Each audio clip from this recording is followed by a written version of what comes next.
पाकिस्तान और भारत के बॉर्डर के दहाई जनूब में इंडस रिवर डेल्टा पर वाक़या ये 96 किलोमीटर तवील इलाका सर क्रीक कहलाता है। ये एक टाइडल एस्चुएरी है, यानी दरिया का वो कम गहराई वाला हिस्सा जहाँ आमतौर पर दरिया मुख्तलिफ शाखों में बट जाता है और दरिया का पानी समंदर से जा मिलता है।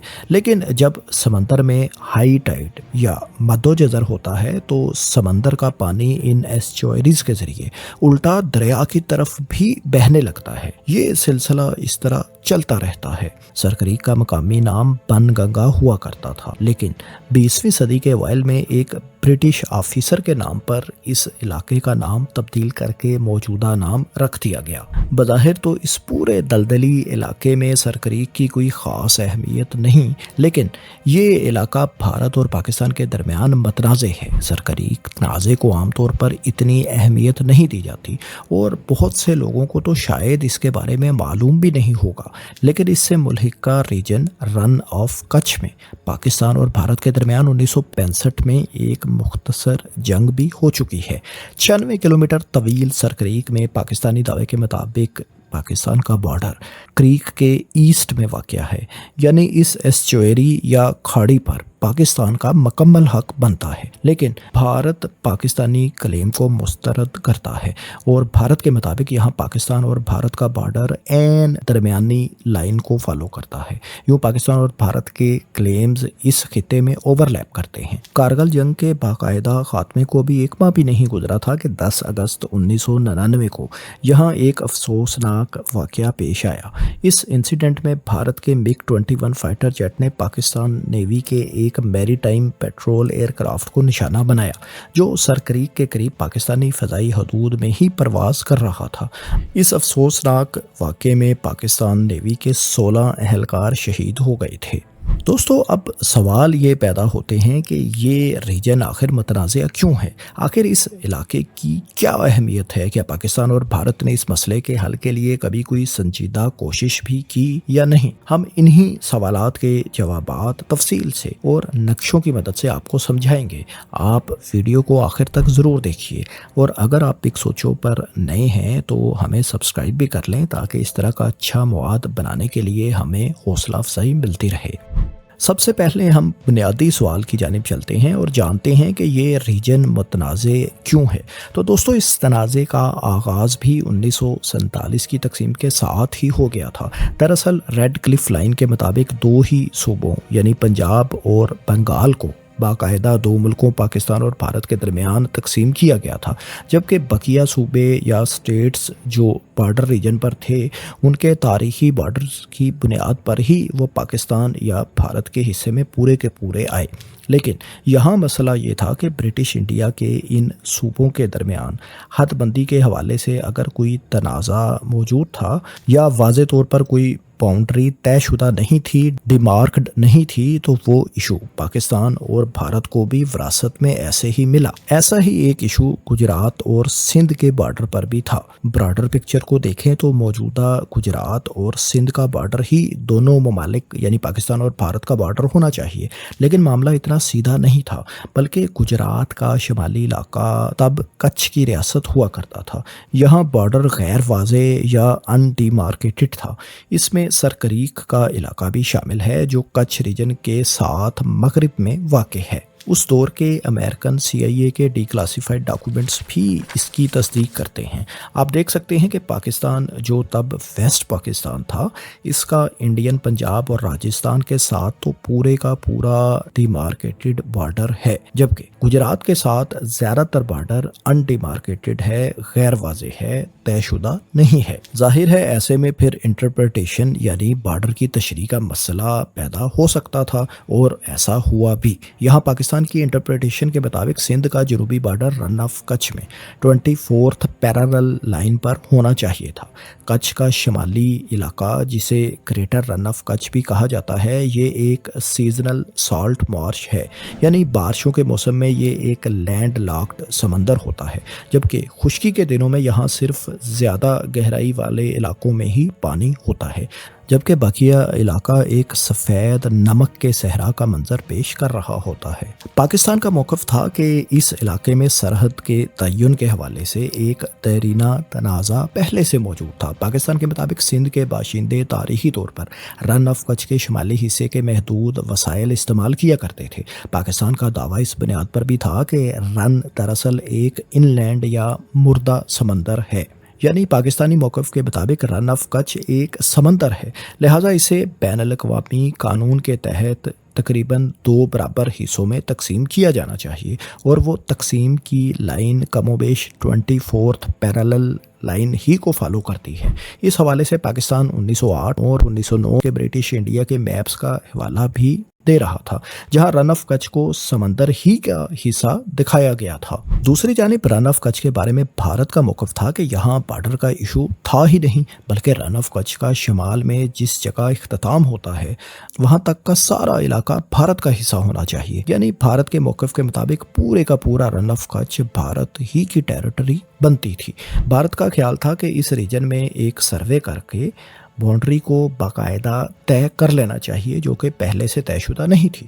دوستو، یوں رن آف کچھ میں پاکستان اور بھارت کی مختلف بارڈر تشریح کی وجہ سے دونوں ممالک کے کلیمز اوورلیپ کر رہے تھے۔ اس طرح رن آف کچھ کا تقریباً 9100 مربع کلومیٹر رقبہ متنازع ہو رہا تھا۔ دونوں ممالک کا کلیم اس علاقے پر تھا۔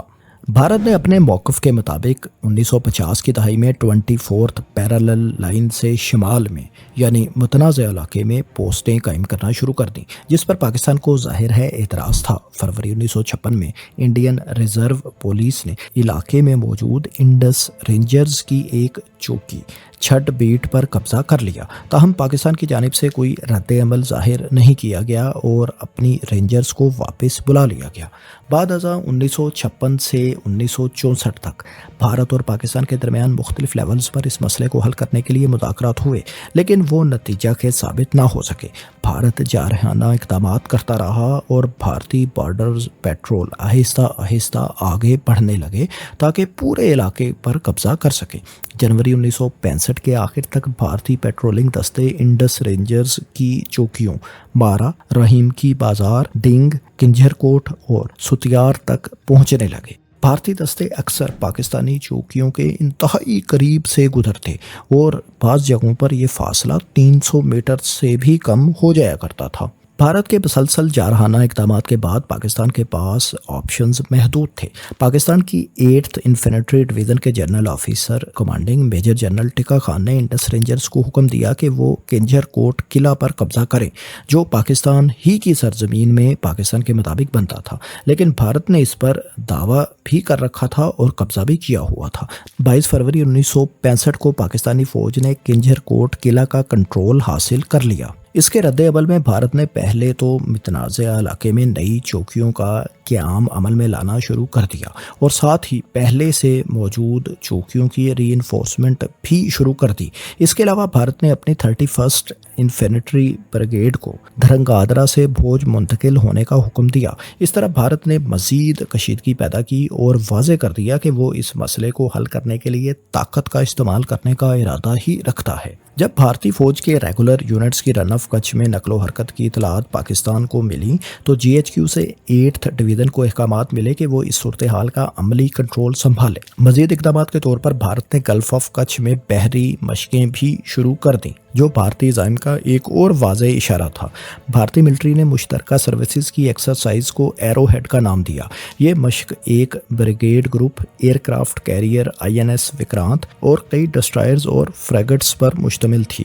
بھارتی اقدامات کے باعث مارچ 1965 کے دوران کشیدگی میں مزید اضافہ ہوتا چلا گیا۔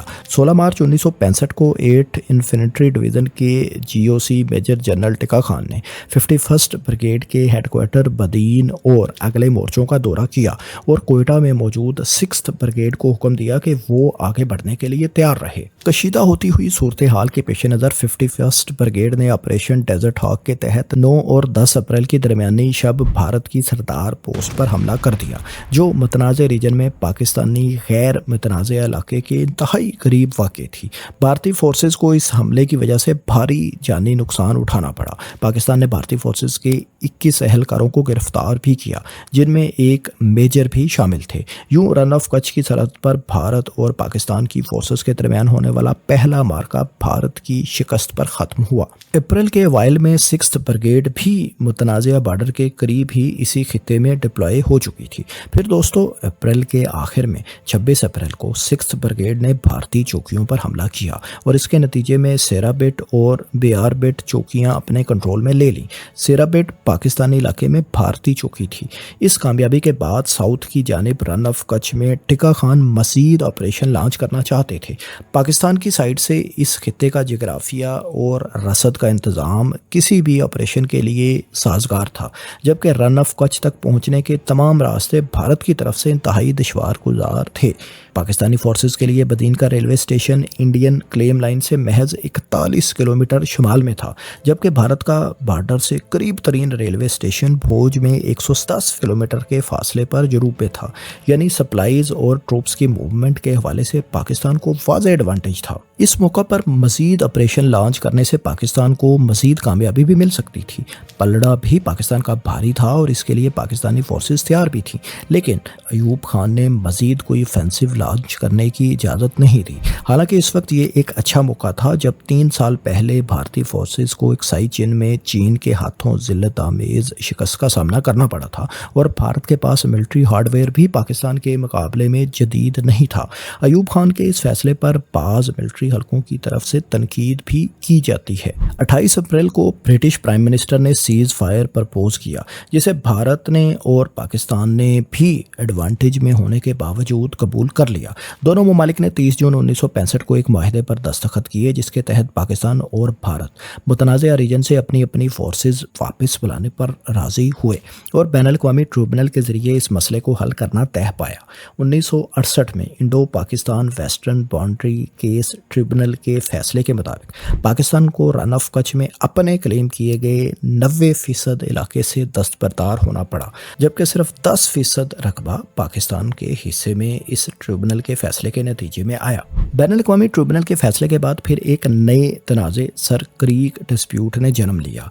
ट्रिब्यूनल अवार्ड के मुताबिक रन ऑफ कच्छ के एरिया में इसके वेस्टर्न टर्मिनस से सर क्रीक के हेड तक बॉर्डर 24th पैरेलल ही को करार दिया गया, लेकिन सर क्रीक के मामले को आउट ऑफ कंसिडरेशन छोड़ दिया गया। इसे नज़रअंदाज करने की एक वजह यह भी हो सकती थी कि इसके बायस समंदर में मैरीटाइम बाउंड्रीज यानी समंदरी हदूद का मसला भी पैदा हो सकता था। लिहाजा ट्रिब्यूनल के दायरा कार को सिर्फ ज़मीनी इलाके तक बॉर्डर तय करने तक ही महदूद रखा और सर क्रीक के मामले को, जिसके साथ मैरीटाइम बाउंड्री भी एसोसिएटेड थी, यूं ही छोड़ दिया गया। इस तरह साउथ में पाकिस्तान और भारत के दरमियान ज़्यादातर बॉर्डर तनाज़ा तो हल हो गया, लेकिन एक ऐसा इशू बच गया जिसे मुस्तकबिल में मज़ीद मसाइल का बायस बनना था। दोस्तों, सर क्रीक और इससे मुल्हिका रीजन ब्रिटिश दौर में भी सिंध डिवीज़न और कच्छ रियासत के दरमियान मुतनाज़ था। 1908 में जब ये तनाज़ा पैदा हुआ तो ये पूरा इलाका बॉम्बे प्रेसिडेंसी के मातहत था। इस इशू को हल करने के लिए बॉम्बे प्रेसिडेंसी की गवर्नमेंट ने 1911 में एक सर्वे कंडक्ट किया और 1914 में एक डिस्प्यूट रेजोल्यूशन वर्डिक्ट जारी किया। इस वर्डिक्ट के मुताबिक सिंध और कच्छ के दरमियान बॉर्डर सर क्रीक से मशरिक की जानिब करार दिया गया और यही पाकिस्तान का इस बारे में मौक़िफ़ आज भी है, लेकिन भारत इसको कबूल नहीं करता। भारत का दावा है कि ये क्रीक साल के ज़्यादातर हिस्से के दौरान नेविगेबल रहती है, लिहाजा यहाँ थालविक प्रिंसिपल अप्लाई होना चाहिए। थालविक असूल के मुताबिक कोई दो रियासतों के दरमियान अगर वाटर चैनल हो तो बाउंड्री मेन नेविगेबल चैनल के दरमियानी रास्ते को फॉलो करती है, लेकिन इस पर पाकिस्तान का एतराज़ है कि ये एक टाइडल एस्चुअरी है, एक खाड़ी है, कोई प्राइमरी दरिया या नॉन टाइडल एस्चुअरी नहीं है, लिहाजा यहाँ ये असूल अप्लाई नहीं होता। यूँ इस चैनल के हवाले से पाकिस्तान और भारत की मुख्तलिफ इंटरप्रिटेशंस की वजह से यहाँ दोनों ममालिक के क्लेम्स ओवरलैप करते हैं। अब दोस्तों, हम ये जान लेते हैं कि दोनों ममालिक के इन ओवरलैपिंग क्लेम्स की वजह से आखिर क्या कुछ स्टेक पर है। ये इलाका तो कोई ख़ास अहमियत नहीं रखता, दलदली सा इलाका है। तो दोस्तों, इस हवाले से ये जान लें कि सर क्रीक पर overlapping claims exclusive economic zone में भारत और पाकिस्तान की मैरीटाइम बाउंड्री मतनाज़ा बना देते हैं। एक्सक्लूसिव इकोनॉमिक जोन समंदर का वो हिस्सा होता है जो किसी मुल्क के साहिल से 200 नॉटिकल मील यानी 370 किलोमीटर तक समंदर में फैला होता है। इस इलाके में उस मुल्क को फिशिंग, ऑयल एंड गैस या किसी भी किस्म के मादनी ज़खायर की एक्सप्लोरेशन और एक्सट्रैक्शन के खसूसी हकूक़ हासिल होते हैं, या दूसरे लफ्ज़ों में ये समंदरी हदूद उसी मुल्क की मलकियत होती है। अब दोस्तों, अगर सर क्रीक में पाकिस्तानी क्लेम के मुताबिक बॉर्डर तस्लीम कर लिया जाए तो एक्सक्लूसिव इकोनॉमिक जोन के एक हिस्से में पाकिस्तान भारत के साथ मैरीटाइम बाउंड्री ईस्ट यानी राइट की तरफ शिफ्ट हो जाएगी। लेकिन सर क्रीक में अगर बाउंड्री या बॉर्डर भारतीय क्लेम के मुताबिक यानी दरमियानी लाइन को तस्लीम किया जाए तो भारत की पाकिस्तान के साथ मैरीटाइम बाउंड्री लेफ़्ट यानी मगरिब वेस्ट की जानिब शिफ्ट हो जाएगी। लेकिन किसी भी सूरत में 1000 से 1500 मरबा किलोमीटर का समंदरी रकबा एक्सक्लूसिव इकोनॉमिक जोन या तो पाकिस्तान या फिर भारत की जानिब चला जाएगा। रिपोर्ट्स के मुताबिक इस मुतनाज़ा रीजन में ऑफशोर तेल और गैस के ज़खायर भी मौजूद हैं। यही वजह है कि दोनों में से कोई भी मुल्क दूसरे के हक़ में दस्तबरदार होकर इन पोटेंशियल मादनी ज़खायर से हाथ नहीं धोना चाहता। मादनी ज़खायर के अलावा सर क्रीक का दलदली इलाका फ़िशिंग के हवाले से काफ़ी रिच है। इस दलदली इलाके में कोई वाज़ेह बाउंड्री ना होने की वजह से इंडियन और पाकिस्तानी मछेरे अक्सर दूसरे मुल्क की हदूद में चले जाते हैं और इन्हें दूसरे मुल्क की फोर्सेस कैप्चर कर लेती हैं। हालांकि अनजाने में होने वाली इस गलती के लिए मछुआरों को इंटरनेशनल लॉ के मुताबिक इनकी कश्ती समेत वापस जल्द छोड़ देना चाहिए। लेकिन ये बदकिस्मत मछेरे सालों दूसरे मुल्क की जेलों में कैदी के तौर पर गुजारते हैं। पाकिस्तान और भारत के दरमियान इस मसले को हल करने के लिए 1990 की दहाई से 2012 तक इस इशू से मुतल्लिक बातचीत के कई राउंड्स हुए, लेकिन कोई खातिर खा नतीजा नहीं निकला। भारत यहाँ पहले मैरीटाइम बाउंड्री तय करना चाहता है, लेकिन इस पर पाकिस्तान का एतराज़ है। पाकिस्तान का मानना है कि पहले सर क्रीक में बाउंड्री फाइनल की जाए तो इसके बाद मैरीटाइम बाउंड्री फाइनल करनी वैसे ही आसान हो जाएगी, क्योंकि वो इसी की बुनियाद पर तो तय होनी है। दोस्तों, यहाँ ये भी याद रहे कि सर क्रीक क्योंकि एक दलदली इलाका है और समंदर का पानी इस इलाके में अक्सर आ जाता है, तो इस खित्ते की हैयत और इसकी ज़मीनी साख्त वगैरह में भी तब्दीली आती रहती है। और इस खित्ते के किसी भी हल की सूरत में दोनों ममालिक को आसपास के कुछ न कुछ इलाके से और समंदरी हदूद से दस्तबरदार होना पड़ सकता है। दोस्तों, सर क्रीक तनाज़े के बारे में आपको ये मालूमात कैसी लगी? क्या आपको इस तनाज़े या इसकी तफसीलात के बारे में पहले से मालूम था? हमें कमेंट्स में अपनी राय ज़रूर दें, और मुस्तक़बिल में आप किन टॉपिक्स पर हमारी वीडियोस देखना चाहते हैं इस बारे में भी हमें आगाह करें। हम आपके कमेंट्स पढ़ते हैं और कई वीडियोज़ के आइडियाज़ हम आपके कमेंट से ही लेते हैं। और अगर आपने बिग सोचो को सब्सक्राइब नहीं कर रखा तो हमें सब्सक्राइब भी करें। शुक्रिया।